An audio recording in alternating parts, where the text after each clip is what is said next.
Le Zaïre estime que l'entrée des deux Allemagnes aux Nations Unies est une contribution au maintien de la paix dans le monde. C'est pourquoi il salue par ma voix la présence dans cette salle des délégués de ces deux pays. En ce qui concerne la conférence sur la paix et la sécurité en Europe, suivant les informations en notre possession, cette sécurité concerne aussi le bassin méditerranéen. Mais, qui dit bassin méditerranéen dit aussi pays riverains, ce qui entraîne fatalement l'association à ces travaux de pays frères d'Afrique, à savoir l'Égypte, la Libye, la Tunisie, l'Algérie et le Maroc. Monsieur le Président, permettez-moi de vous entretenir maintenant des problèmes qui nous tiennent à cœur au sujet des relations économiques internationales entre les pays riches, appelés communément pays développés, et nos pays appelés arbitrairement pays du tiers-monde. Je vous parle ici, bien sûr, en tant que représentant de mon pays, mais aussi en tant que dirigeant africain et ressortissant de ce qu'on appelle le tiers-monde. Au Zaïre, nous contestons cette appellation de tiers-monde qui, pour nous, n'a pas de sens logique. Car, si on veut lui trouver une définition économique, c'est-à-dire parler de pays à système capitaliste qui constitue une catégorie et de pays à système collectiviste qui en constitue une autre, cela voudrait dire que tous les autres ne sont ni capitalistes ni collectivistes, ce qui n'est pas tout à fait exact sous l'angle économique, car certains pays dits du tiers-monde suivent soit le système capitaliste, soit le système collectiviste. On ne peut non plus justifier l'appellation de tiers-monde sous l'angle géographique ni sous l'angle des populations, car le tiers-monde ne constitue pas le tiers de l'humanité, mais plutôt les deux tiers. C'est pourquoi nous trouvons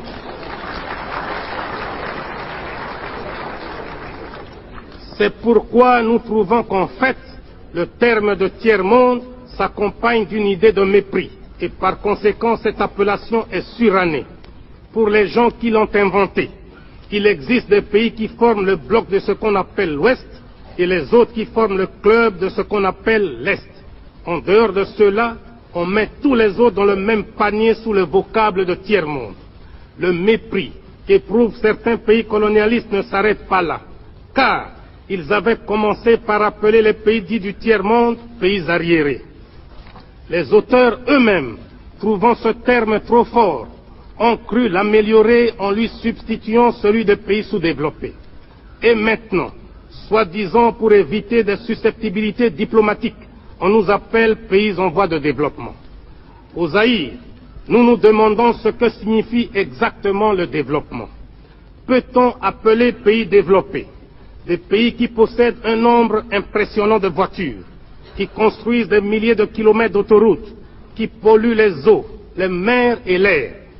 Faut-il appeler pays sous-développés ceux dont les habitants sont pauvres, certes, mais équilibrés, où l'on compte moins de cas de suicide, où il y a moins de meurtres et moins de déséquilibrés et de sadiques?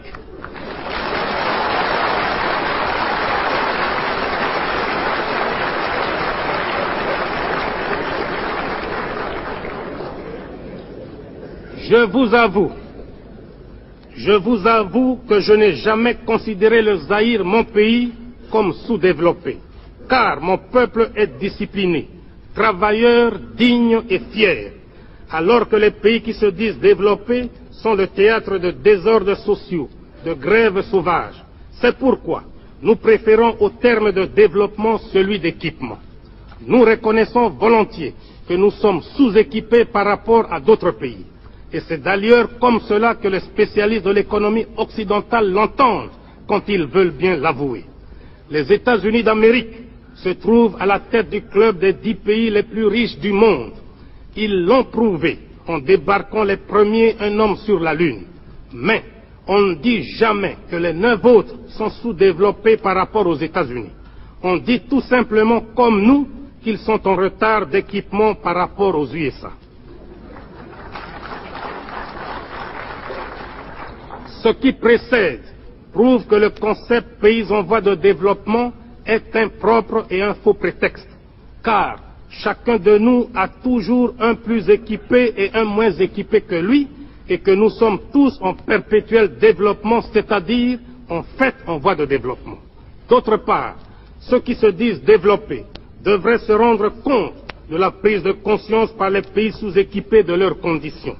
En effet, ces derniers ont fini par comprendre que la division du monde n'est pas fonction de l'idéologie ou du degré d'industrialisation des différents pays. Le monde se divise en deux camps, les dominés et les dominateurs, les exploités et les exploiteurs. Les pays pauvres ne le sont pas par incapacité congénitale, ils le sont par suite de l'histoire qui a fait que certains pays ont dominé, exploité et pillé d'autres pour s'enrichir. Et c'est de la logique mathématique. Quand le riche exploite le pauvre, le riche devient de plus en plus riche et le pauvre de plus en plus pauvre. De nos jours, il est de bonne presse de parler de l'assistance des pays riches envers les pays pauvres. Quand un pays riche donne ne fût-ce qu'un kilo de médicaments à un pays pauvre, on mobilise la presse, la radio et la télévision. On échange des discours diplomatiques, les uns pour vanter l'aide, les autres pour remercier. Cette propagande a même suscité chez certains théoriciens des pays riches une opposition à l'assistance aux pays pauvres. Car, disent-ils, ce sont les pauvres des pays riches qui enrichissent les riches des pays pauvres. Il n'y a rien de plus faux. Car, si on examine bien, on constate que paradoxalement, l'assistance profite avant tout aux pays donateurs. En effet, quelles sont les formes d'assistance? On peut en distinguer notamment trois. Les bourses d'études pour les étudiants, l'assistance en personnel, l'assistance financière. Quand on accorde une bourse d'études à un jeune étudiant d'un pays pauvre, cette bourse est dépensée totalement par l'étudiant dans le pays riche. Il arrive même que la bourse ne suffise pas et que le pays pauvre consente à donner un supplément, c'est-à-dire, en fait, un transfert de capitaux du pays pauvre vers le pays riche. Il en est de même de ceux qu'on appelle les coopérants techniques, dont les salaires sont dépensés dans les pays d'où ils sont ressortissants. Au Zaïre, par exemple, nous les logeons, nous les véhiculons, nous leur payons pour leurs vacances annuelles le ticket aller et retour. Quant à leur salaire, la moitié est transférée mensuellement à leur compte dans les pays d'origine. D'ailleurs, une partie non négligeable de nos paiements extérieurs est constituée de transferts des salaires des travailleurs expatriés. Toujours dans le cas du Zaïre, chaque année, nous devons consentir une somme de 40 millions de dollars pour transfert salarial des coopérants techniques. On parle aussi très souvent d'assistance financière. Mais, si on y regarde de très près, on constate que les crédits des pays donateurs sont d'une part grevés de conditions de fourniture d'équipements et d'autre part assortis de taux d'intérêt exorbitants et de délais de remboursement très courts. De plus, ils restent dans les coffres des banques des pays riches et le pays bénéficiaire n'en reçoit pas un seul centime à dépenser localement. Il se passe donc comme si l'on finançait un pays pauvre sans que celui-ci ne bénéficie de ce financement. On dirait, pour utiliser le langage des financiers, que nous assistons là à une espèce d'autofinancement des pays riches eux-mêmes. Bien plus, mon pays transfère annuellement vers l'ancienne métropole, pour paiement de services et de dividendes des sociétés privées installées chez nous, une somme allant de 300 à 350 millions de dollars. C'est pourquoi je me demande finalement qui assiste qui. Je suis convaincu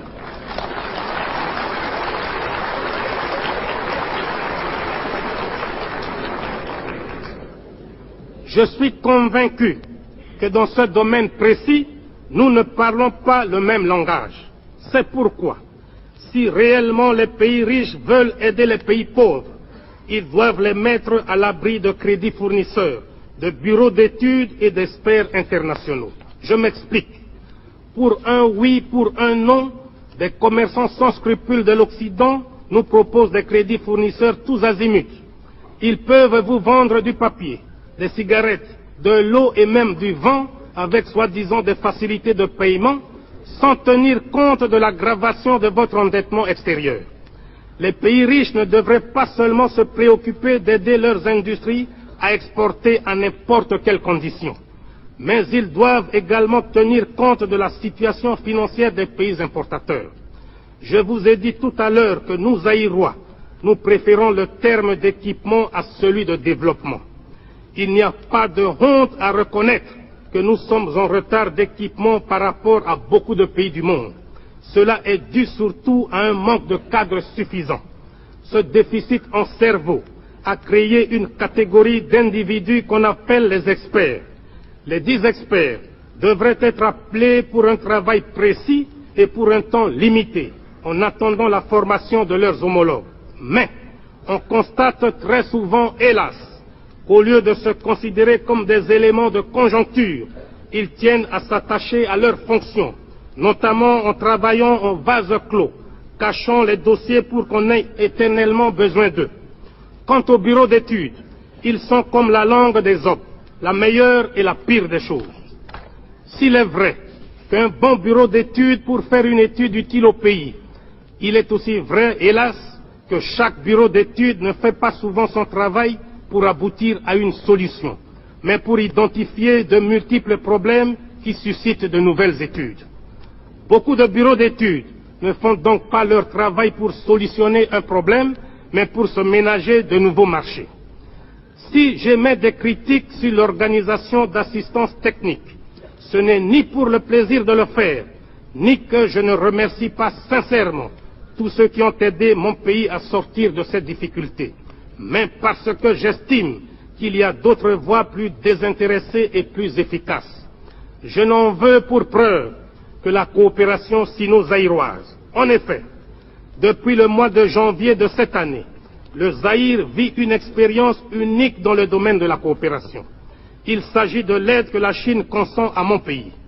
Aux assistants techniques chinois, nous ne payons pas de billets d'avion et nous n'effectuons aucun transfert salarial dans leur pays d'origine. Les experts chinois adoptent le mode de vie de leurs homologues zaïrois.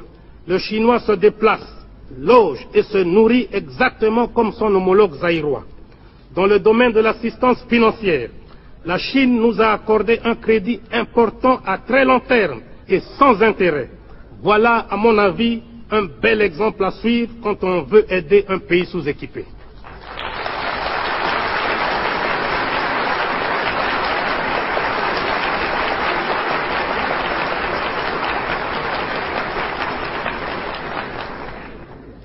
Nous devons avoir toujours présent à l'esprit que le monde se trouve à la croisée des chemins. Il n'est plus divisé par l'idéologie, même pas tellement par les races ni par la géographie politique, mais par des moyens économiques.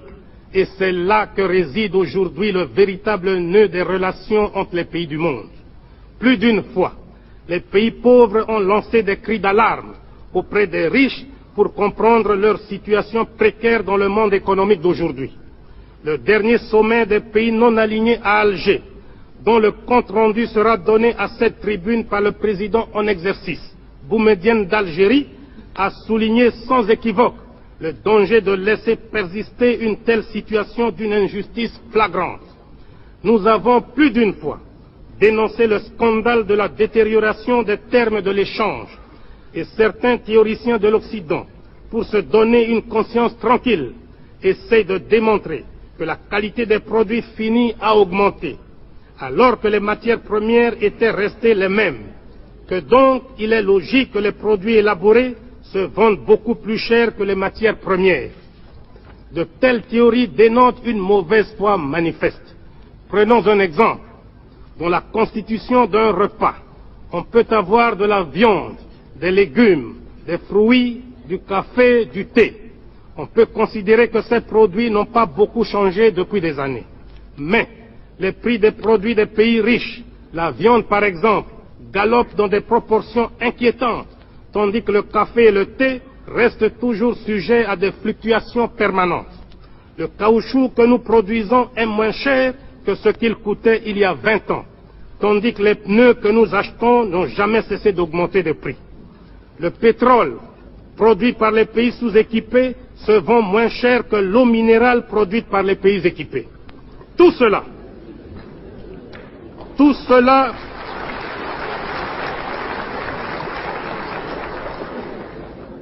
cela a comme conséquence l'amélioration sensible du niveau de vie des pays équipés au détriment des pays sous-équipés.